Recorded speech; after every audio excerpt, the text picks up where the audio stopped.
నమో బ్రహ్మాదిభ్యో బ్రహ్మవిద్యా సంప్రదాయకర్తృభ్యో వంశఋషిభ్యో మహద్భ్యో నమో గురుభ్యః. ఓం శంకారూపేణ మచ్చిత్తం పంకీకృతమభూద్యయా కింకరీయస్య సామాయ శంకరాచార్యమాశ్రయేత్.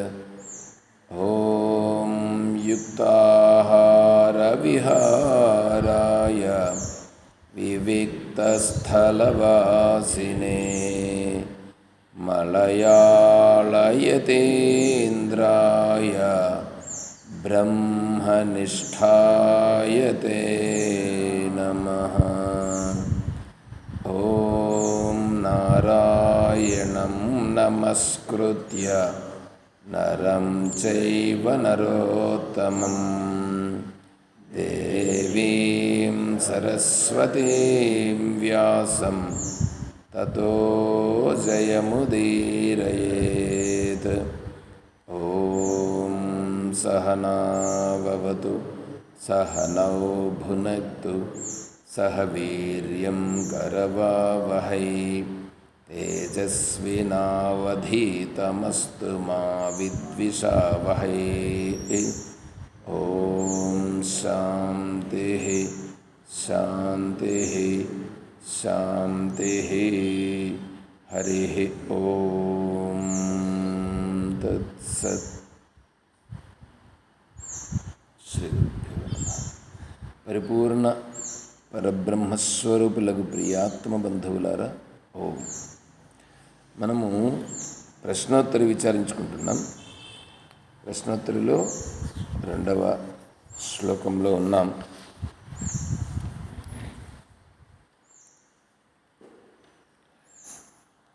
బద్ధో హి కో యో విషయోనురక్తః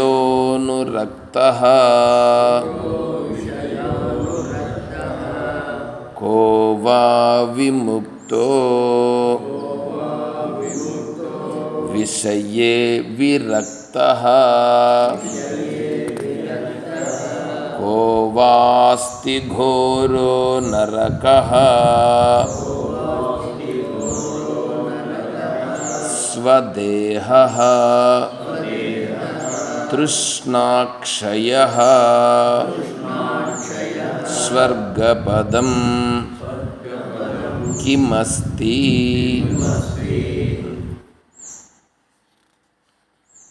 బద్ధోహికో ఒక ప్రశ్న. బద్ధుడంటే ఎవరు అంటే విషయోనురక్తః, విషయమునందు ఎవడైతే ఆసక్తుడైపోయినాడో వాడు బద్ధుడు. యహ అని చెప్పినాడు. యహ అంటే ఎవరైతే అని అన్నాడు.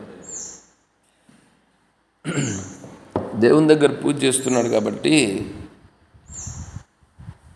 వెంకటేశ్వర స్వామి దగ్గర, కలియుగ ప్రత్యక్ష దైవమైనటువంటి వెంకటేశ్వర స్వామి దగ్గర పూజ చేస్తున్నాడు. ఆయన ఇప్పుడు ఎక్కడున్నాడు? కలియుగ ప్రత్యక్ష దైవం అని కదా మనమంతా అనుకుంటున్నాం. మనమంతా అనుకుంటున్నటువంటి ఆ ప్రత్యక్ష దైవము దగ్గర స్వామికి నివేదన చేసేటువంటి వాడు అతను ఇప్పుడు అతను బద్ధుడు కాదా? బద్ధుడు ఎట్లవుతాడు? బద్ధుడు ఎట్లా కాడు? మనం అనుకుంటా ఉండేది కలియుగం ప్రత్యక్ష దైవం కదా. వెంకటేశ్వర స్వామి కంటే మించిన దైవం ఎవరైనా ఉన్నారా ఇప్పుడు కలియుగంలో? వెంకటేశ్వర స్వామి. ఆ భావన వచ్చిందా? మనం అట్లా అనుకోలేదు. అది నామరూపాలనే భావన వస్తే మారిపోతుంది, అర్థం మారిపోతుంది. మనం అట్లా అనుకోకుండా కలియుగంలోని ప్రత్యక్ష దైవం, ఆ దేవుడు సాక్షాత్తుగా నారాయణుడు అక్కడ వెలుసున్నాడు. ఆ స్వామి దగ్గరే ఈయన పూజ చేస్తున్నాడంటే ఎంత గొప్పోడో. ఆయన బద్ధుడు కాదు అని మన అభిప్రాయం, కొంతమంది అభిప్రాయం. చూడా, అందుకే యహ పదం ప్రయోగించారు ఇక్కడ. యహ అంటే ఎవడన్నా కావచ్చయ్యా, వాడు ఎవడన్నా కావచ్చు. పిఎం దగ్గర ఉన్నాడని చెప్పేసి వాడు తప్పు చేస్తే వాడు తప్పు చేయనట్లు లెక్కనా? రాష్ట్రపతి దగ్గర ఉన్నంత మాత్రాన వాడు తప్పు చేస్తే తప్పు చేయనట్లు నా లెక్క? జడ్జి తప్పు చేస్తే తప్పు చేయనట్లు నా లెక్క? వీళ్ళందరి దృష్టిలో కావాల్సింటే నువ్వు మభ్యపెట్టవచ్చును. వీళ్ళందరి దృష్టిలో నువ్వు మభ్యపెట్టవచ్చు. ఏమని? వీడు తప్పు చేయలేదబ్బా, వీడు గొప్ప స్థాయిలో ఉన్నాడని. సాధు వేషం వేసుకున్నంత మాత్రాన వాడు తప్పు చేస్తే తప్పు చెయ్యనట్లు అవుతుందా? కాదు. ఎవడైనా కావచ్చు. ఇక్కడ సాధువు కాకుండా అట్లంతా ఏం చెప్పలేదు. సాధువైనా సరే వాడు కర్మ చేసి కర్మ ఫలమును కోరుతూ ఉంటే వాడేమవుతాడు? బద్ధుడే. అది అర్థం చేసుకోవాల్సింది. కర్మయందు ఆసక్తి ఉంటే వాడు బద్ధుడే.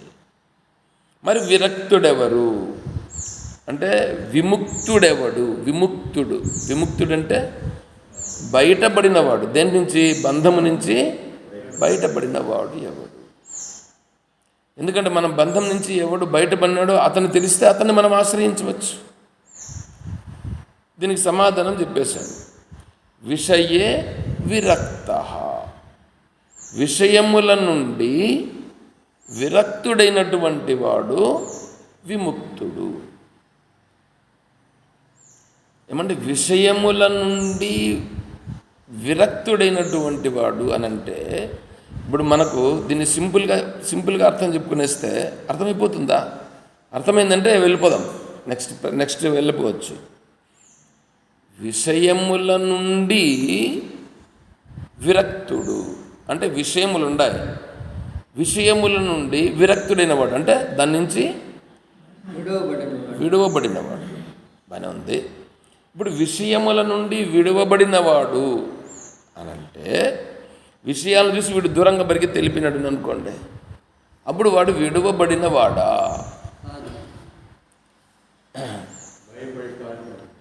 భయపడి పారిపోయినవాడు. ఇప్పుడు దీన్ని మీరు చూడండి. కొంతమంది యోగులు ఏం చేస్తారంటే, వీళ్ళు ఏమన్నారంటే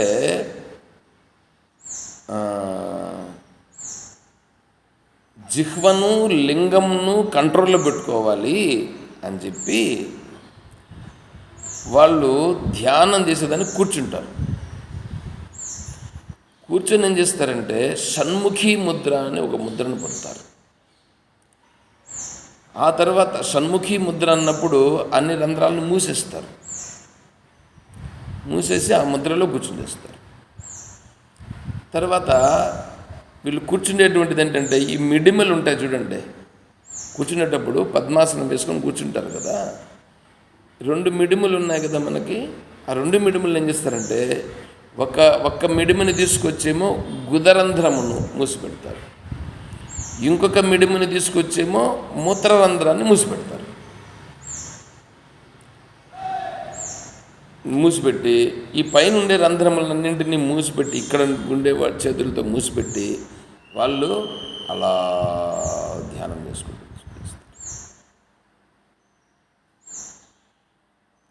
ఇది యోగులు చేసేటువంటి విధానం. ఇప్పుడు వీళ్ళు విషయముల నుండి దూరమైపోయినారుగా. దూరమైపోయి వాళ్ళు ఎక్కడో గుహలలోనో లేదా ఏకాంత ప్రదేశములోనో కూర్చుని అక్కడ వీళ్ళు యోగము చేసుకుంటున్నారు. మనము వీళ్ళు చెప్తుంటారు, అమర్నాథ్ యాత్రకు పోయిన వాళ్ళు లేకపోతే హిమాలయ పర్వతాలకు వెళ్ళిన వాళ్ళు అక్కడ కొంతమంది గుహలలో కూర్చొని అక్కడ వాళ్ళు తపస్సు చేసుకుంటూ ఉంటారు. వాళ్ళని మనం చూస్తాం, వెళ్ళిన వాళ్ళు చూస్తుంటారు. ఋషికేశ్ వెళ్ళినప్పుడు కూడా అట్లాంటి వాళ్ళు ఉంటారట. వాళ్ళని చూస్తే ఏమి తపస్సంపన్నులు, వీళ్ళు ఎంత గొప్పవాళ్ళు, వాళ్ళు జడలు పెంచుకునేసేసి అట్లా ఉండిపోయింటారు. ఆ, ఇక్కడికి లాస్ట్ వీక్ వచ్చాడు స్వామి ఉన్నప్పుడు, మన స్వామి ఉన్నప్పుడు ఒక ఆయన వచ్చాడు చూడండి ఇక్కడికి. ఆయన జడలు కట్టుకొని ఉన్నాడు, చూసినారా మీరు? వారు ఋషికేశ్లో నాగసాధువు అట. నాగసాధువు అంటే ఇప్పుడు మీరు అంటున్నారే వీళ్ళంతా విభూతి పూసుకునే, ఈ నాగసాధువులు ఏంటంటే ఇప్పుడు ఇంకా ఇది వస్తుంది కదా పుష్కరం, దానికి వచ్చినప్పుడు ఏం చేస్తారంటే నార్త్కి వెళ్ళినారని అనుకోండి, వీళ్ళు నార్త్కి వెళితే బట్టలు తీసేసి విభూతి పూసుకుంటారు, సౌత్కి వస్తే బట్టలు వేసుకుంటారట. అది వారే చెప్పినారు. మళ్ళీ అక్కడ నైట్ ఇక్కడ పడుకున్నారు, మనకు తెలియదు. మళ్ళీ మరుసటి రోజు వచ్చిన తర్వాత కొద్దిసేపు మాట్లాడినాం అక్కడ. ఈ పక్కలో ఉండే అడుగుతున్నారు, మీరు ఏ సాంప్రదాయం అని ఏదో అడిగినాడు. అప్పుడు మేము సాంప్రదాయం అని అన్నాడు. అంటే నువ్వు నమస్కారం చేసిన విధానాన్ని బట్టి నేను గుర్తించినాను అన్నాడు. నా పక్కలో కూర్చున్నారు కదా స్వామి, ఈ స్వామి చెప్పినారు, ఈ స్వామి ఋషికేశ్లో ఉంటారులే. అందుకని ఆయన చేసిన నమస్కారం వేరే విధంగా చేశాడట. నేను నా పద్ధతి ప్రకారం పూర్తిగా చేస్తే వీళ్ళందరూ ఏమన్నా అనుకుంటారని నేను చేయలేదు అని అన్నారు ఆయన. సరేలే, అయినా కూడా నేను గుర్తించినానని అన్నాడు ఈయన. సరే, ఇప్పుడు ఏంటంటే అప్పుడు నేను కూడా అడిగిన, మీరు ఇంకా నాగసాధువులు అంటే మీరు ఇలా దిగంబరులుగా ఉంటారు కదా అంటే, అవును స్వామి, మేము ఇక్కడ వచ్చేసి ఇట్లా సౌత్కి వచ్చినప్పుడు మాత్రం వస్త్రాలు వేసుకుంటాం. ఇక్కడ చెన్నైలో మాకు తెలిసినటువంటి వాళ్ళు మమ్మల్ని ఆహ్వానించినారు, అందుకోసం ఇట్లా వచ్చినాం చెన్నైకి. అక్కడి నుంచి మళ్ళీ ఇట్లా పోతున్నాం. మేము పోయేటప్పుడు సరే ఇంక ఇక్కడ దిగినాము, అందుకు దిగితే ఇక్కడ ఎక్కడన్నా పనుకుంటే దానికి ప్రదేశం ఉందని అంటే ఇక్కడ ఆశ్రమం ఉందని అన్నారు, అందుకోసం ఇక్కడికి వచ్చినాను నేను ఉందని అన్నారు అతను. ఇప్పుడు చూడండి, ఇప్పుడు అంటే మన ఆశ్రమంలోకి ఋషికేశ్ నుంచి వచ్చిన వాళ్ళు ఉన్నారు. ఇప్పుడు ఇక్కడ నాగసాధువు వచ్చాడుగా ఇప్పుడు అతను, మనకు తెలుసు అతను ఏమన్నా ఇతను అనేసి. కానీ ఆ మహానుభావులు అట్లాంటి వాళ్ళందరూ కూడా వస్తున్నారు, కానీ మనకు తెలియదు. వస్తూ ఉంటారు, పోతూ ఉంటారు ఇట్లా. కాబట్టి ఇప్పుడు వాళ్ళు ఇప్పుడు బట్టలు తీసేసి దిగంబరులుగా వెళ్ళిపోతారు, ఆ పక్క పోతే బట్టలు తీసేస్తారు, ఇట్లా వస్తే మాత్రం బట్టలు వేసుకుంటారట. అతను చెప్పాడు, ఎందుకంటే ఈ పక్క సాంప్రదాయం ఇది, ఆ పక్క సాంప్రదాయం, మా పద్ధతి ఇది. అవును, మీకు ఈ నియమం ఎట్లా వచ్చింది అని అడిగా. మాకు ఈ దీక్ష తీసుకునేటప్పుడు మాకు ఈ నియమం పెడతారు అని చెప్పారు అతను. సరే, ఆ సాంప్రదాయం వాళ్ళది, అది ఉండనే కాక అది దాని పరిస్థితి ఏదో ఉంటుంది. ఇప్పుడు యోగా అనేటువంటి దాంట్లో ఈ నాగా అనేటువంటిది కూడా ఇదొక సాంప్రదాయం. వీళ్ళు ఇప్పుడు ఏం చేశారు, విషయముల నుండి దూరంగా పోయినారు, అక్కడ కూర్చున్నారు, హిమాలయాల్లో కూర్చున్నారు, తపస్సు చేసుకుంటున్నారు. ఇప్పుడు వాళ్ళని చూస్తే మనం ఎంత గొప్ప వాళ్ళని అనుకుంటాం.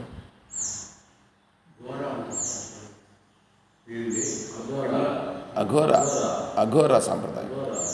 వాళ్ళు ఎంతమంది వస్తారు స్వామి, లెక్కలేదు. 100, 150, 200, 300 మంది కూడా వస్తారు అఘోర. అవును, ఆ టైంలో వేల మందిలో 100 ఎక్కడ ఉంటారో ఏమో అర్థం కాదు.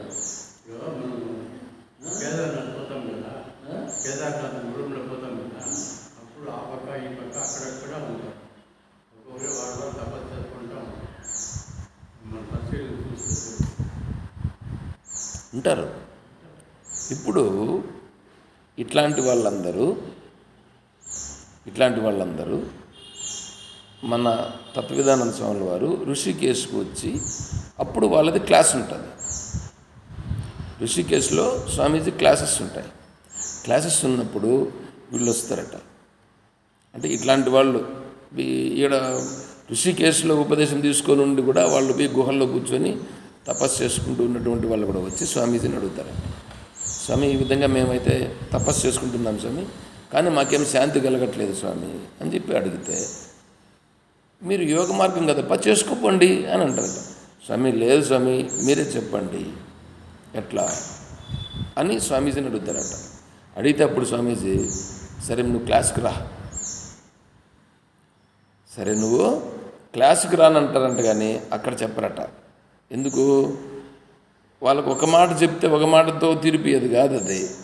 ఎందుకంటే విషయములను వదిలి భయపడి పారిపోయిన వాళ్ళు విషయాలను వదిలి భయపడి పారిపోవడం కాదు కావాల్సింది మనకి. విషయాలు దగ్గర ఉండాలి, విషయాలతో కలిసి ఉండాలి, విషయములతో సంబంధపడకుండా ఉండగలిగే స్థితిని పొందాలి, తరువాత విషయాలను విడిచిపెట్టాలి. అర్థమవుతుందా? నేను కూడా చిన్నప్పుడు ఈ విధంగా తపస్సు చేసుకునేదానికి వెళ్ళిపోవాలని అనుకోనుంటి.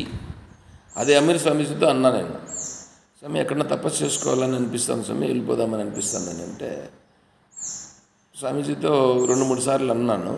2-3 సార్లు అంటే అప్పుడు స్వామీజీ ఏం చేశారంటే, స్వామీజీ వచ్చేవాడు మళ్ళా వచ్చి, సర్లే నువ్వు వెళుదు, దానికి కూడా నేను చెప్తాను కానీ ఎప్పుడు వెళ్ళాలని చెప్తాను, ముందు నువ్వు విను, భగవద్గీత విను అని చెప్పి అప్పుడు భగవద్గీత చెప్పారు. అప్పుడు నేను 12వ అధ్యాయం విన్నా. 12వ అధ్యాయం నేను వినిన తర్వాత నా నిర్ణయం మార్చుకున్నా. అప్పుడు విన్నా నేను భగవద్గీత. అమీర్ స్వామీజీ చెప్పిన దానితోనే నా బుద్ధిలో మార్పు వచ్చింది అప్పుడు. లేకపోతే నేను కూడా ఆ మాదిరి వెళ్ళిపోయిండేవాన్నేమో. కాబట్టి అట్లా ఉండకూడదు. అట్లా ఉండడం ఏమవుతుంది, విషయాలను భయపడి విషయాలకు దూరం ఉన్న వాళ్ళం అవుతాము.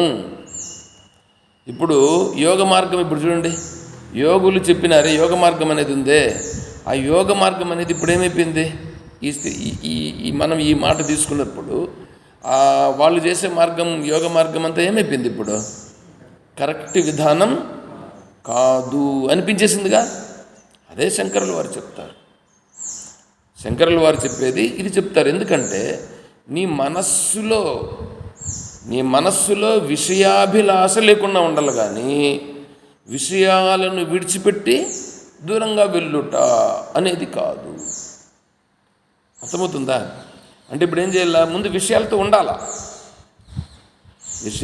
ఉండాలి, విషయాలను గుర్తించాలి, ఆ విషయముల నుండి బయటపడాలని అనుకోవాలి, ఆ విషయాలతో ఎట్లా నేను అంటకుండా ఉంటాను అని తెలుసుకోవాలి, ఆ విషయాలతో ఉంటూ విషయాలతో అంటకుండా ఉండుట అనేటువంటిది అభ్యాసం చేయాలి. ఆ తర్వాత సమయం వచ్చిన వెంటనే ఆ విషయాల నుంచి బయటపడిపోవాలి. ఇది ప్రొసీజర్. అర్థమవుతుందా? అట్లా లేకుండా విషయాలతో ఉంటూ విషయాలతో కలవకుండా ఉండడమే నిజమైనటువంటి స్థితి అని తెలుసుకున్నామని అనుకోండి, వీడు బయటపడినట్లా. బాగా ఇది వేదాంతం అనేటువంటిది ఏంటంటే, అందుకనే వేదాంతం దగ్గరికి ఎవరు రారు. వేదాంతం దగ్గరికి వస్తే వాడు ఏమైపోతాడంటే, వాడు చాలా శాంతుడైపోతాడు. వాడికి ప్రపంచంలో ఉండేటువంటి భోగాలపైన అన్నింటిపైన విడిచిపెట్టేయాల్సి వస్తుంది. అలా విడిచిపెట్టేయాల్సి వస్తుందని వీళ్ళు రారు. చూడండి ఎట్లా ఉంటుందో. అందుకని వాళ్ళే కూడా చెప్తారు కొంతమంది, నేనైనా ఆటికి పోవద్దురా, నేను ఆటికి పోతే నువ్వు తొందరగా మారిపోతావు, నీ పద్ధతులను పోతాయి, ఎంత వద్దు ఆటికి పోవద్దని అంటాం. సక్రమమైనోడు ఉంటే వేదాంతం చెప్పేవాడు ఆటికి పోతే వీడు మారిపోతాడు. లేకపోతే ఆటికి విన కూడా వాడు అట్లాంటి వాడని అనుకో, వీడు దొందే. కాబట్టి ఇద్దరు అట్లా పోతుంటారు. మనకు అవద్దు, మనకు శంకరుల వారు కావాలి. శంకరుల వారు చెప్పిన విధానం ప్రకారం మనం ఇక్కడ తెలుసుకోవాలి. ఇప్పుడు యోగం అవసరమే. ఇప్పుడు యోగం ఎట్లా, నువ్వు అక్కడెక్కడో అడవుల్లో పోయి ఎక్కడో గుట్టల్లో కూర్చొని గుహల్లో కూర్చొని చేసే తపస్సు కాదు. ఇప్పుడు నువ్వేం చేయాలి, నీ మనస్సును నిగ్రహించాలి కదా. నీ మనస్సును నిగ్రహించాలన్నప్పుడు నువ్వు ఉండే ప్రదేశంలోనూ నువ్వు యోగాన్ని అనుష్ఠానం చేయి. ఎట్లుందండి ఇప్పుడు అంటే ఏంటి, ఇప్పుడు మొట్టమొదట ఇప్పుడు దాన్ని నేను మళ్ళా శాస్త్రం దగ్గరకు వస్తాను. నేను ఇప్పుడు మీకు అర్థమయ్యే దానికోసం నేను ఇప్పుడు ఇక్కడ దీనికి ఫౌండేషన్ ఇస్తున్నా. అర్థం కావాలి కదా, ఎట్లా విషయముల నుండి విరక్తుడు అనేటప్పటికీ ఫస్ట్ ఏం కావాలా, నేను వైరాగ్యవంతుణ్ణి కావాలి అనేది ముందు ఎవడు అనుకోవాలా? నా అంతట నేను అనుకోవాలి. ముందు నేను నిర్ణయం తీసుకోవాలి కదా, నేను వైరాగ్యాన్ని కలిగి ఉండాలి. ముందు నేను అనుకోవాలి. ఎందుకు వైరాగ్యం కలిగి ఉండాలి? అది కూడా ప్రశ్న. ఎందుకు వైరాగ్యం కావాలి నాకు? అయ్యా, ఎందుకు వైరాగ్యం కలగడం ఏందండి? మొదటనే చెప్పాడు కదా, బంధం అనేది చెప్పాడు కదా. నేను బంధములో పడకూడదు కాబట్టి నాకు వైరాగ్యం కావాలి. అంటే నేను బంధంలో పడకుండా ఉండాలా. నేను బంధంలో పడిపోయి ఉన్నాను, అది గుర్తించి మొదట. ఏమండి, బంధంలో ఉన్నాను కదా, ఇప్పుడు బంధంలో ఉన్నాను కాబట్టి బంధం నుండి నేను బయటపడాలి. బంధము నుంచి బయటపడాలి అనేది ముందు నేను నిర్ణయం తీసుకోవాలి. నిర్ణయం తీసుకున్న వెంటనే నువ్వు బయటపడిపోవు. అప్పుడేం చేయాలి? చిన్నగా దానికి స్టెప్పులు వేసుకుంటూ రావాలి. ఇప్పుడు నీ చుట్టూ ఉంటాయి, విషయాలన్నీ ఉన్నాయి కదా, ఆ విషయాలకు ఉండేటువంటి వాటిని ఏం చేయాలి మనం ఇప్పుడు? గుర్తించు. అది గుర్తించాలంటే నీకేం కావాలంటే శాస్త్ర బలం కావాలి. నీ బుద్ధికి వివేకం కావాలి. బుద్ధికి వివేకం కావాలి కదా. నువ్వు వాడు విషయాల దగ్గరకు పోయినావు, విషయాల దగ్గరికి పోతానే ఆ విషయాలన్నీ నీకు కావాలనిపిస్తాయి. ఆ విషయాలు సత్యం కాదప్ప అని చెప్పేటువంటి బుద్ధి నీకు రావాలి. అప్పుడు నీ బుద్ధి రావాలి, నీ బుద్ధిలో రావాలి. కానీ వేరే ఎక్కడో చెప్పుకొని విచారం చేసుకుంటే ప్రయోజనంలా. ఆశ్రమంలో అంతా మిథ్య. వీళ్ళు అంటుంటారు కొంతమంది, మిథ్య అని అంటారు, కానీ ఆడబి మళ్ళీ మిగతావన్నీ చేస్తుంటారు. అట్లా కాదు. ఆ విషయం దగ్గరకు పోయినప్పుడు నువ్వు మిథ్య అనేది నువ్వు ఉండగలగాల. అది ఉండాలంటే ఆ వివేకం రావాలా. అర్థమవుతుందా? ఆ విషయం దగ్గర ఉన్నప్పుడు నీకు ఆ వివేకం ఉన్నిందని అనుకో, అది మిథ్య అనేది నువ్వు గుర్తించగలగాలి. అది మిథ్య అనేదని నువ్వు గుర్తించగలిగితే, మిథ్యానంటే ఏమంటే అది లేనిది. అది లేనిది అంటే అది లేనిది ఎట్లా? మళ్ళా చూడు, ఇవన్నీ ఏం చేయాలా? వివేకంతో తెలుసుకోవాలా. వివేకముతో నీవు తెలుసుకోవాలి. ఆ వివేకం కోసమే తద్విద్ది ప్రణిపాతేన. ఆ వివేకం కోసం గురువు దగ్గరికి వెళ్ళాలి. ఎందుకంటే వారు తత్వవేత్తలు, తత్వదర్శిన. వాళ్ళు తత్వవేత్తలు కాబట్టి ఏది ఉంది ఏది లేదు అనేది వాళ్ళకి బాగా స్పష్టంగా తెలుసు. కాబట్టి వాళ్ళు అలా ఉన్నారు. వాళ్ళు అలా ఉన్నారు కాబట్టి వాళ్ళను గుర్తించు, వాళ్ళ దగ్గరికి వెళ్ళు, వాళ్ళను సేవించు, వాళ్ళ మనస్సును కనిపెట్టు. వాళ్లకు ఏమేమి అవసరమో దానిని నువ్వు ఇవ్వగలిగేటట్లుగా చేసి వాళ్ళ మనస్సులో నీ స్థానాన్ని సంపాదించు. వాళ్ళ మనస్సులో నీ స్థానాన్ని సంపాదించి నువ్వు అప్పుడు వాళ్ళని అడుగు. వాళ్ళు నీకు చెప్పగలుగుతారు. ఎందుకంటే నీకు దారి చూపించు. ఎందుకంటే వాళ్ళు పోయినారు కదా ఆ మార్గంలో. మీరు తాతలైనారు కదా, తాతలైన వాడికి దగ్గు నేర్పించాలనా? మనవాడు దగ్గుతూ ఉంటాడు అనుకో, మనం దగ్గుతా అంటే కదా వాడు దగ్గుతాడు. చూసినారా మీరు? అందుకనే తాతకు దగ్గులు నేర్పుతారు అనేటువంటిది వచ్చింది సామెత. కాబట్టి తత్వదర్శులుగా ఉన్నారే, ఆ తత్వదర్శికి ఆయనకు తెలుసు ఇవన్నీ దాటుకుని పోయినాడు. ఆయన ఇవన్నీ దాటుకుని పోయినాడు కాబట్టి ఇప్పుడు ఆయన్ని అడిగితే నా కండిషన్ ఇలా ఉంది, నా పరిస్థితి ఇలా ఉంది, ఈ పరిస్థితిలో నేను ఎలాగా అని అడిగితే ఆయన నీ పరిస్థితిని సునాయాసంగా చెప్పగలుగుతాడు. ఈ పరిస్థితుల్లో నువ్వు ఎలా స్టెప్ వేయాలి, ఏ విధంగా చేయాలి అనేది వారు చెప్పగలుగుతారు. నీకు మార్గదర్శనం చేయగలుగుతారు. ఆ ప్రకారంగా నువ్వు ముందుకు వెళ్ళాల్సి వస్తుంది. కాబట్టి తద్విద్ధి ప్రణిపాతేన పరిప్రశ్నేన సేవయ. అప్పుడు ఉపదేక్షంతి, వాళ్ళు ఉపదేక్షం చేస్తారు. ఏ జ్ఞానం? ఏ జ్ఞానం? ఆ వివేక జ్ఞానం. కాబట్టి ఆ వివేక బలం రావాలి ఇప్పుడు మనకి.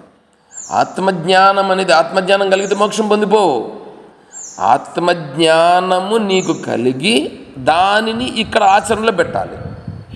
ఆచరణలో పెట్టకపోతే వివేక జ్ఞానం కలిగి కూడా అది కూడా బంధమే. కాబట్టి ఈ మధ్యలో పెట్టాను నేను టెలిగ్రామ్ గ్రూప్ ఒకటి పెట్టాం. దాంట్లో నేను గ్రూప్లో కూడా ఒకటి పెట్టాను. ఏమంటే ఇప్పుడు మనం రోజు పారాయణం చేయడం, విచారణ చేయడం ఇది ఉంది చూడు, దీన్ని నేనేం చేస్తున్నానంటే టెలిగ్రామ్ గ్రూప్ పెట్టి ఆ టెలిగ్రామ్ గ్రూపులో నేను షేర్ చేస్తున్నాను. అడిగారు కొంతమంది, అందువల్ల టెలిగ్రామ్ గ్రూప్లో షేర్ చేస్తున్నాను.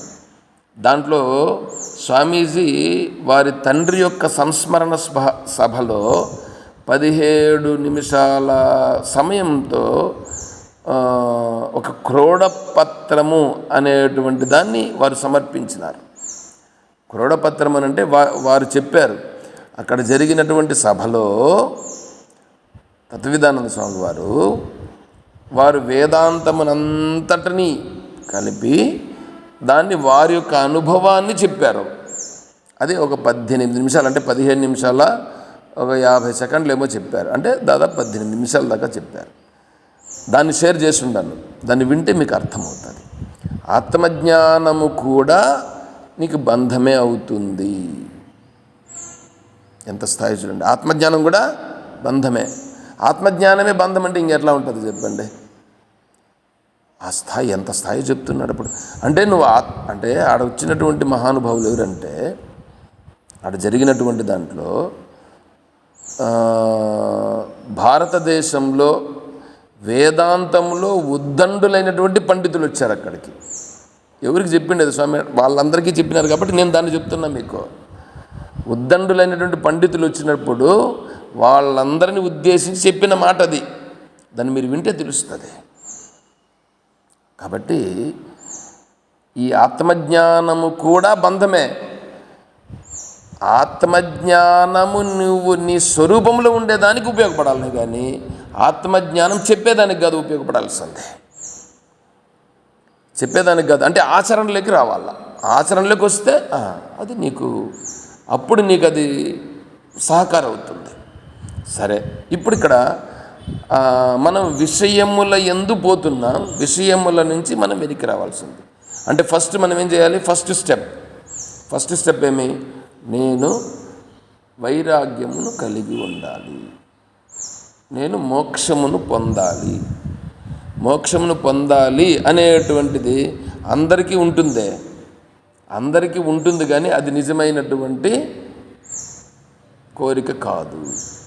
నిజమైన కోరిక కాదు. ఎందుకంటే వాళ్ళు మోక్షమును పొందుట అంటే వాళ్ళ ఉద్దేశంలో ఏమనుకుంటారంటే, వీళ్ళు విహారయాత్రలు పోతారు చూడండి. విహారయాత్రలు పోయినట్లుగా మోక్షం పొందుట అంటే కూడా ఏదో అట్లా పోయి వచ్చేస్తాంలే అన్నట్లుగా, సరే సరే మాకు కూడా మోక్షం కావాలంటారు.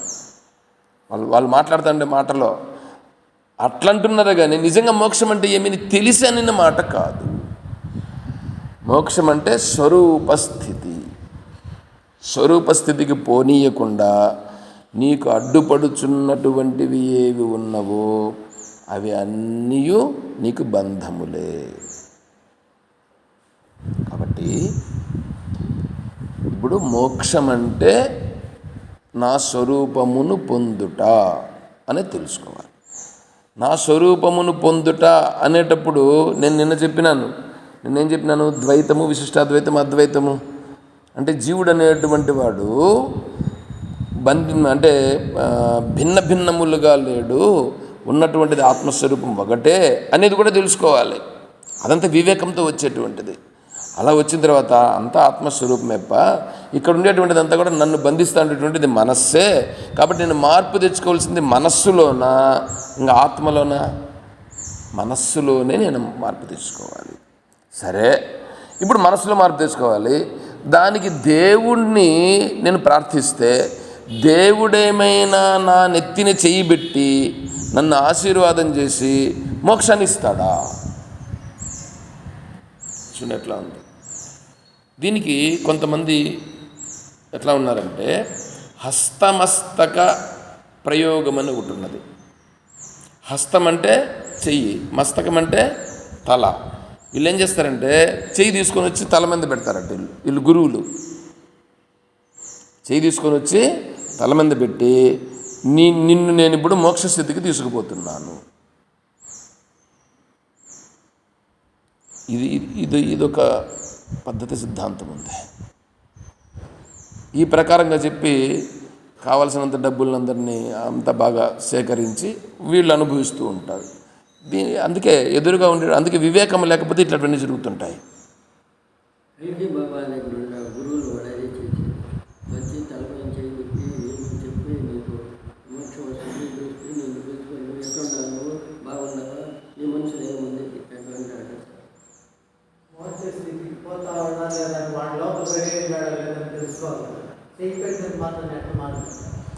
అది గుర్తించాలి. అందుకే నేను ఇక్కడ చెప్తా ఉండేది, మనం గుర్తించడం కోసము ఇక్కడ దానిని మనం వాటిని అన్నింటినీ ఇప్పుడు యోగుల గురించి స్పృశించినాం.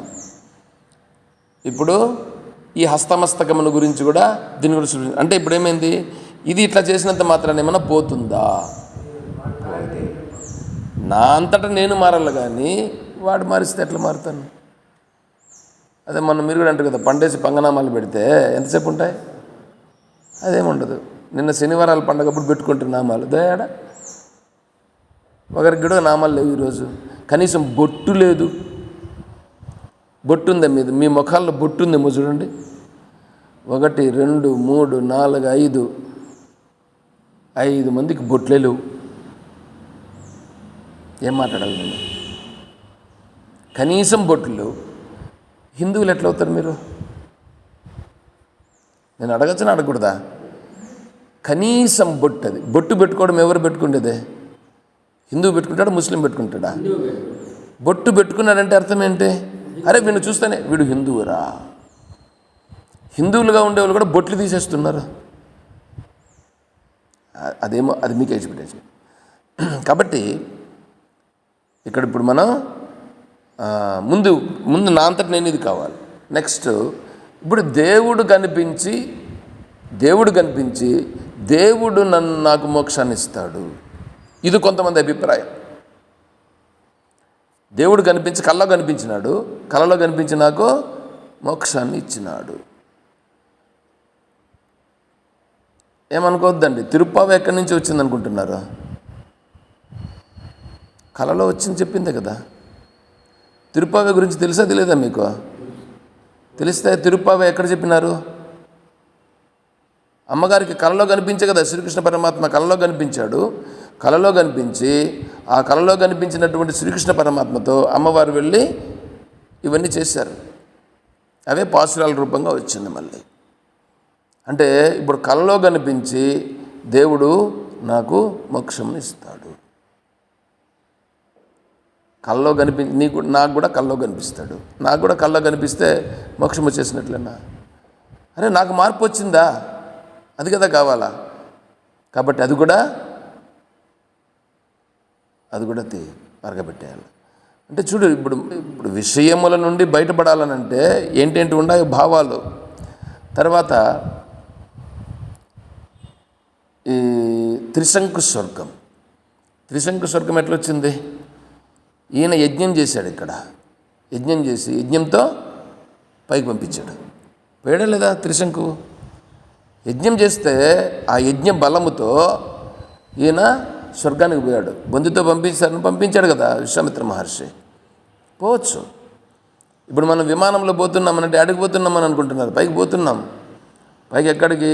ద్యులోకంలో మనం ప్రయాణం చేస్తున్నాం. ద్యులోకంలో ప్రయాణం చేస్తున్నాం, కానీ నువ్వు అక్కడే ఉండగలుగుతున్నావా?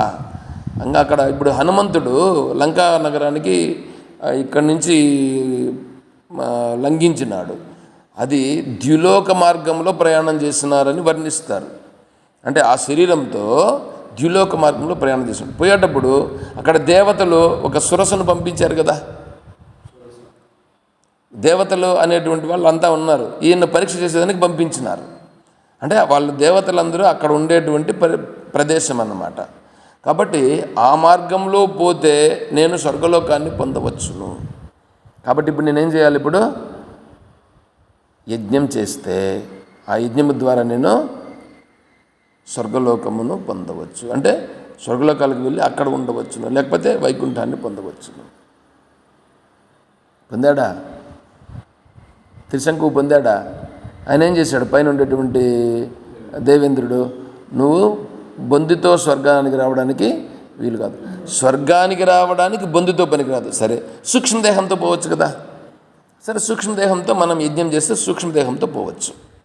ఏమంటే సూక్ష్మదేహంతో పోతే మనస్సు సూక్ష్మదేహం కదా. మనస్సు సూక్ష్మదేహం అయినప్పుడు మనస్సుతో మనము స్వర్గలోకానికి పోయినా అక్కడ కూడా నువ్వేం చేస్తావు?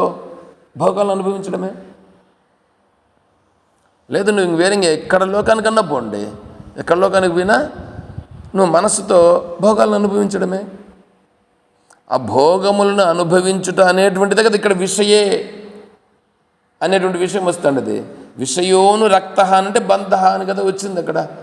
నేను ఇప్పుడు స్వర్గలోకానికి పోయినాను, దేంతో? మనస్సుతోనే కదా పోయినావు. నీ మనస్సు ఎక్కడ ఉంటే నువ్వు అక్కడే ఉంటావు. శరీరం ఎక్కడ ఉంటే అక్కడ కాదు నువ్వు ఉండేది. నువ్వు మనస్సు ఎక్కడుంటే నువ్వు అక్కడ ఉన్నావు. అంటే ఇప్పుడు నువ్వు మనస్సుతో నువ్వు స్వర్గలోకానికి పోయావు, లేదా వైకుంఠానికి పోయావు, లేదా కైలాసానికి పోయావు అనుకుందాం. ఇప్పుడు నీ మనస్సులో భోగ వాసన ఉంది. భోగ వాసన ఉంది అంటే ఇప్పుడు నువ్వు బంధంలో ఉన్నావా, బంధంలో లేవా? అరే నువ్వు కైలాసంలో ఉన్నావయ్యా. కైలాసానికి పోయినా కూడా నీ మనస్సులో భోగవాంఛ ఉంటే బంధంలో ఉన్నట్లే. అందుకనే కొంతమంది ఏం చేస్తారంటే శంకరుల వారు కైలాసానికి వెళ్ళినారు అని చెప్తారు. శంకరుల వారు కైలాసానికి వెళ్ళడం ఏంటి? కైలాసం అనే లోకం ఒకటి ఉందని అనుకుంటా అంటే నువ్వు అనుకుంటున్నావు కానీ శంకరుల వారు అనుకోవట్లేదు. అర్థమవుతుందా? అసలు ఇప్పుడు మనం నిర్వాణ షట్కం కూడా పారాయణం చేస్తున్నాం. అదేవిధంగా దశశ్లోకిని ఒకటి ఉంది, అది కూడా శంకరుల వారు రాసినటువంటిది. దాంట్లో అసలుకు ఈ లోకములను వీటన్నింటిని కూడా నిరసించేస్తాడు. అసలు జాగ్రత్త అవస్థ అనేటువంటిదే లేదు, స్వప్న లోకం అనేది లేదు, మిగిలిన లోకములు అనేటువంటివి కూడా లేవు అని అన్నింటినీ తిరస్కరిస్తారు. అంటే ఏది లేదు, ఆత్మస్వరూపం దగ్గర కదా నువ్వు పోవాలి. ఇప్పుడు నువ్వు ఆత్మస్వరూపంలో నిలిస్తే కదా నీకు మోక్షం వస్తుంది. అయితే మిగతా వాళ్ళకంతా ఇప్పుడు లోకాలు లేవని నేను చెప్పట్లేదు, ఆత్మస్వరూపం పోయేటువంటి వాడి గురించి చెప్తున్నా. ఆత్మస్వరూపానికి వెళ్ళేటువంటి వాడి దృష్టిలో ఈ లోకాలన్నీ ఏమవుతాయి? మిథ్య అవుతాయి. మిథ్య అంటే చూడ్డానికి ఉన్నాయి కానీ అవి నిజంగా లేవు అనేటువంటిది మిథ్య అవుతుంది. అది వివేకంతో తెలుసుకోవాలి. ఇప్పుడు టాపిక్ అది కాదు. ఇప్పుడు మనం విషయముల యందు విరక్తుడు కావడం ఎలాగా అనేది టాపిక్ మనకి. కాబట్టి శంకరుల వారు వెళ్ళారు, కైలాసానికి వెళ్ళారు, కైలాసంలో నుంచి ఏందో పట్టుకొని వచ్చారు. ఇవంతా మధ్యలో ఉన్నటువంటి వాళ్ళు కల్పించిన కట్టుకథలు. ఇది డైరెక్ట్గా తత్వవేదానంద స్వామి వారు చెప్పిన మాట. ఇది నేను కూడా ముందు ఒకప్పుడు నేను నమ్మిన వాడిని. శివానంద లహరి, సౌందర్య లహరి శంకరాచార్య స్వామి వారు రాసినారు అంటే నేను కూడా నమ్మిన వాడిని. తత్వవేదానంద స్వామి వారు స్పష్టంగా చెప్పారు, శివానంద లహరి కానీ సౌందర్య లహరి కానీ శంకరాచార్య స్వామి వారు రాయలేదు. వారు రాయలేదు, మరెవరు రాశారు? మరెవరు రాశారు అంటే ఇంకా వేరే వస్తారు చూడు, తర్వాత వచ్చినటువంటి వాళ్ళు ఉన్నారే పీఠాధిపతులు, వాళ్ళు రాసినారు. శంకరుల వారు రాయలేదు. శంకరుల వారు శివలింగాన్ని పట్టుకొచ్చారు. అరే శివలింగాన్ని పట్టుకొని వస్తే అప్పుడు ఆత్మస్వరూపం గొప్పదైందా, శివలింగం గొప్పదైందా? శివలింగం గొప్పమవుతుంది. కాబట్టి శంకరుల వారు అలా చెయ్యలేదు. స్వామికి అలంకారం చేస్తాం. స్వామిని చూడాలన్నా స్వామికి నువ్వు బంగారు నగలను అలంకారం చేసినావు అని అనుకో. ఒకవేళ ఇప్పుడు స్వామి గొప్పనా, బంగారు నగలు గొప్పనా? కానీ నువ్వు మరి బంగారం ఎందుకు నువ్వు అక్కడ దాన్ని చేస్తున్నావు? అలంకారంలో బాగా కనిపించాలి అంటే నీవు బాగా కనిపించాలనుకున్నప్పుడు నువ్వు స్వామి కంటే నువ్వు అలంకారంకు నువ్వు ప్రాధాన్యం ఇస్తున్నావు. అర్థమవుతుందా? నేను గుర్తించమని చెప్తున్నా ఇక్కడ. నేను అర్థమవుతుందా? అంటే మీరు అలంకారాలు చేయొద్దని నేను చెప్పట్లేదు. దాన్ని బట్టి ఇంక మీరు ఎస్టిమేషన్ చేసుకోవాలి. నేను వీటన్నింటినీ చెప్తే నేను ఇక్కడ ఇంకా కొన్నాళ్ళంటే నేను దీక్ష తీసుకునేంతవరకు నాకు ఇక్కడ అవసరం. దీక్ష తీసుకున్న తర్వాత మళ్ళీ నాకేమొచ్చినా కూడా నీ దారి నీ తప్ప, నా దారి నా తప్ప అని నేను అనేదానికి ఉంటుంది. కాబట్టి నేను ఇక్కడ కొంతకాలం ఉండాలనంటే నేను కూడా అనుసరించుకొని పోవాల్సి ఉంటుంది కొన్నింటిని. కాబట్టి ఏం చేయాలి? ఇప్పుడు దేవునికి అలంకారం అని అన్నప్పుడు ఏది? ఇప్పుడు నేనేం చేస్తున్నాను? నా పరిస్థితి కోసం గాను నేను ఇక్కడున్నాను. నేను అనుసరించుకుని ఉన్నాను. దీంట్లో అనుసరించుకుని ఉన్నప్పుడు కూడా కొన్నింటికి మాత్రమే నేను ఉంటాను, అన్నింటిలోకి నేను జొచ్చుకొని పోను. నాకు సరిపోయేటువంటి వాటిలోకి వస్తాను. దీక్ష తీసుకునేసినాను అనుకోండి, నాకు సర్వం ఏకమైపోతుంది. సర్వం ఏకమైపోయినప్పుడు నేను చెప్తాను అనుకోండి, నేను చెప్పిన దాన్ని మీరు స్వీకరించలేదని అనుకోండి, జై సీతారాం అంటాను. అప్పుడేం నేను ఇక్కడ ఉండాల్సిన అవసరం నాకు ఉండదు. నేను అప్పుడే చెప్పాను. రాజుగారు అడిగారు, మీ విషయాల్లో నాకే జోక్యము ఉండదు. అర్థమవుతుందా? మీ విషయంలో ఏ జోక్యము నాది ఉండదు. కానీ దీక్ష తీసుకున్న తర్వాత అప్పుడు నేనేమైనా చెప్తున్నాను అనుకోండి, నేనేమైనా చెప్పిన దాన్ని మీరు వ్యతిరేకంగా చేశారని అనుకోండి, లేదు మీరు ఇలా ఉండాలి అనేటట్లుగా నన్ను ఏమన్నా అన్నారనుకోండి, అప్పుడు మీ దారి మీది, నా దారి జై సీతారాం అని నేను అప్పుడే చెప్పాను. మరి మొదట్లోనే చెప్పాను నేను. అర్థమవుతుందా? కాబట్టి పరిస్థితి ఏంటంటే, ఇప్పుడు నేను కొన్నింటిని విమర్శ చేసేదానికి నేను వెనకాడాల్సి వస్తుంది. కానీ నేను చెప్తున్నా కొన్నింటిని. ఎందుకు చెప్తున్నానంటే గుర్తించాలని చెప్తున్నా. ఇప్పుడు దేవుణ్ణి దేవుడిగా చూడాలి. కానీ నువ్వు అలంకారం చేసావు అని అంటే ఇప్పుడు దేనికి ప్రాధాన్యం వచ్చేసింది? నీ మనస్సు అలంకారానికి ప్రాధాన్యం వచ్చేసింది. నీ దృష్టి దీని మీదకి పోయింది కానీ దాని పైకి పోవట్లేదు. అరే నీ దృష్టి వీటికి వచ్చేటప్పటికే విగ్రహములోనే నీ దృష్టి భగవంతుని మీద పడలేదే, ఇంకా నీ విచారణలోకి ఎక్కడొస్తుంది? పాయింట్ చూసుకోండి. అంటే నువ్వు బయటనే చూడలేకపోతున్నావు, ఇంకా నువ్వు విచారణలోకి నువ్వు రాలేవు. దేవుడిని చూస్తే దేవుడు బాగుంటాడు, అలంకారం అవన్నీ చేస్తే ఇంకా నీ మనస్సు ఉండప్పా. నువ్వు చెప్పేది వినవయ్యా. నీ సాంప్రదాయం ఉండేటప్పుడు దానికి నేను చెప్తున్నా, నేను చెప్పేదాన్ని బుద్ధికి పట్టిస్తే నీకు పాయింట్ అర్థమవుతుంది. నీ మనస్సును సంతోషం చేయడం కోసం చేస్తున్నావా? నీ మనస్సును సంతోషం చేయడము నిజంగా భగవంతుణ్ణి చూచుట అనే దాంట్లో సంతోషపడుతున్నావా, లేదా నువ్వు అలంకారం చేసుకుని సంతోషపడుతున్నావా? నువ్వు అలంకారం చేసుకుని సంతోషపడుతుంటే నువ్వు నిజంగా భగవంతుని దగ్గరికి పోతున్నావా? నా పాయింట్ అర్థమైనా ఇప్పుడు నీకు? అందుకని నేనేమన్నాను, ఒక్క మాల వెయ్యి. మీకు కూడా అంతే కదా, మొన్న చెప్పాను కదా, ఒక్క మాల వేసుడు కరెక్ట్గా నిజంగా మంచి వాసన వచ్చేటువంటి పుష్పాలతో ఒక్క మాల వేసి ఆ విగ్రహాన్ని చూస్తే అసలు ఎట్లా ఉందంటే శ్రీకృష్ణ స్వామి నిజంగానే అట్లాగే మనస్సు హత్తుకుపోతుంది. అట్లా ఉన్నది ఆ విగ్రహ స్వరూపం ఎట్లా ఉంది.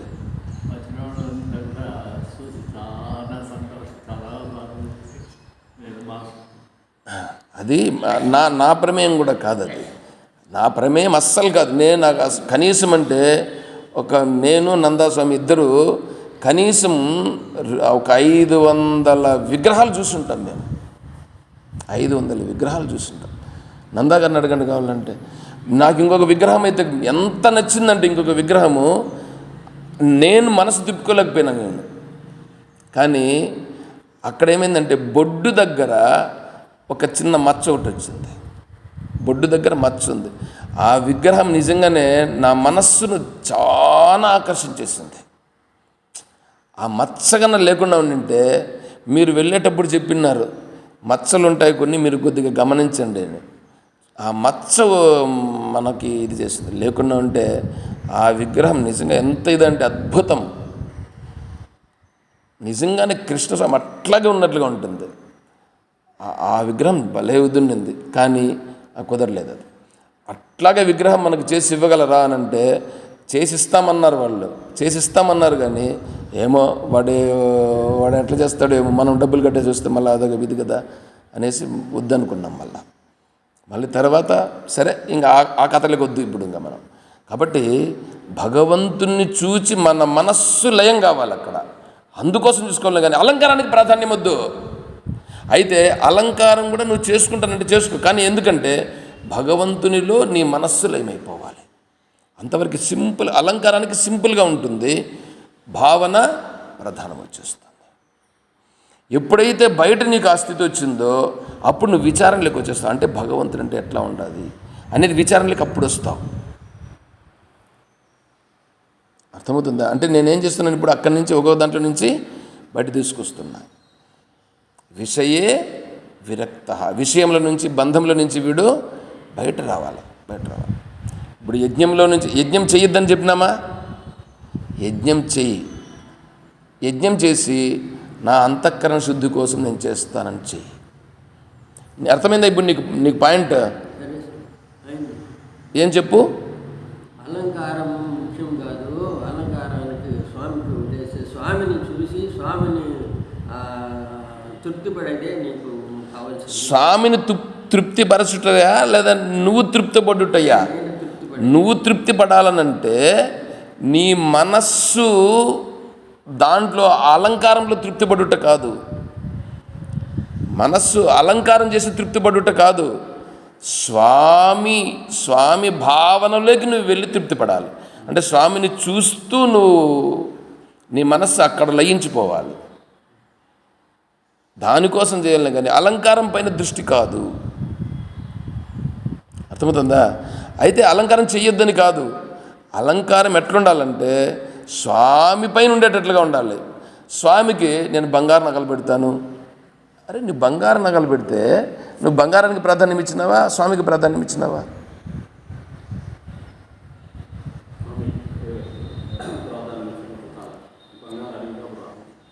అంటే స్వామి కంటే నీకు బంగారం ప్రధానం అయిపోయింది. ఇప్పుడు బంగారు కిరీటం ఇచ్చినామని అన్నారు, అంటే స్వామికి నువ్వు బంగారం కిరీటం ఇస్తే ఇప్పుడు నువ్వు బంగారు కిరీటాన్ని ఇచ్చి స్వామిని నువ్వు చేసుకున్నట్లుగా ఉంది. ఇదంతా ఒక బిజినెస్. తిరుమలలో మా తమ్ముడు ఉన్నాడు, మా తమ్ముడు తిరుమలలో ఉన్నాడు కాదు, తిరుమలలో వీడికి ఏ దర్శనం కావాలంటే ఆ దర్శనం జరుగుతుందండి. నువ్వు ఏ దర్శనం కావాలో చెప్పు, ఆ దర్శనం జరుగుతుంది. వాడు ఉండేది హైదరాబాద్లో. వాడికి టీటీడీకి ఏమన్నా సంబంధం ఉందా? వాడు కనీసం ఫోన్ చేసి నేను పోయినాను అనుకోండి, వాడు చెప్తాడు వాళ్ళకి చెప్తే వాళ్ళు వచ్చి పిలుచుకుపోతారు నన్ను. పిలుచుకుపోయి సార్ మీకు ఏ రూమ్ కావాలా, ఏ టైప్ కావాలా, ఎక్కడ ఉండాలా, ఇవన్నీ చూడండి. ఏంటంటే అవి లోపల బిజినెస్ వ్యవహారాలు. అవన్నీ పెద్దోడు ఇట్లాంటివి అవి చూసిన తర్వాత నాకు ఇదైంది. అంత బిజినెస్లు జరుగుతున్నాయి. కానీ వెంకటేశ్వర స్వామిని గురించి నిజంగా ఎక్కడ తెలుసుకుంటున్నారు? అర్థమవుతుందా? కాబట్టి ఇక్కడ ప్రాధాన్యం ఏమైపోతుందంటే బంగారం ఇస్తే ఇప్పుడు బంగారం పెట్టినావు నువ్వునంటే నువ్వు స్వామికి ప్రాధాన్యమే, బంగారానికి ప్రాధాన్యమా? బంగారానికి ప్రాధాన్యం ఇచ్చేసావు. చూడండి ఎట్లా ఉంది. కాబట్టి దీంట్లో నుంచి మనం ఏం కావాలా, చిన్నగా ఇవన్నీ గుర్తించి పూజ చేయొద్దని చెప్పలా. అందుకే మొదట్లోనే చెప్పాను కదా, మొదట్లో ఏం చెప్పినాం? విషయాల్లో ఉండాలి, విషయాలలో ఉండకుండా ఉండగలిగే స్థితి రావాలి.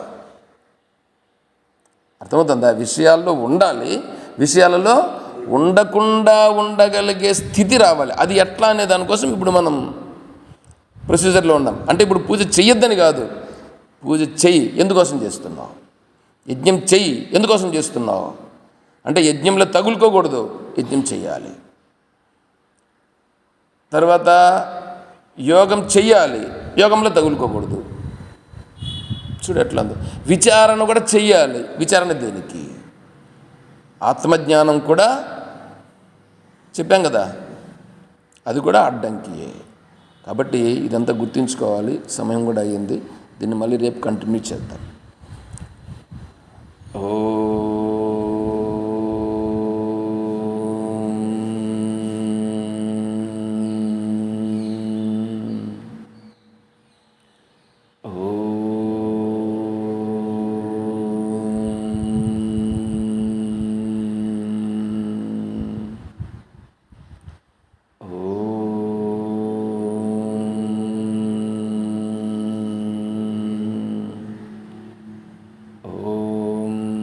असतो मा सद्गमय,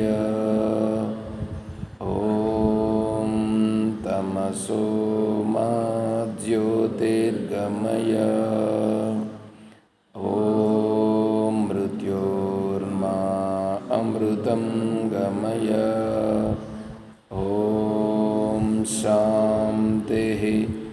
శాంతి శాంతి.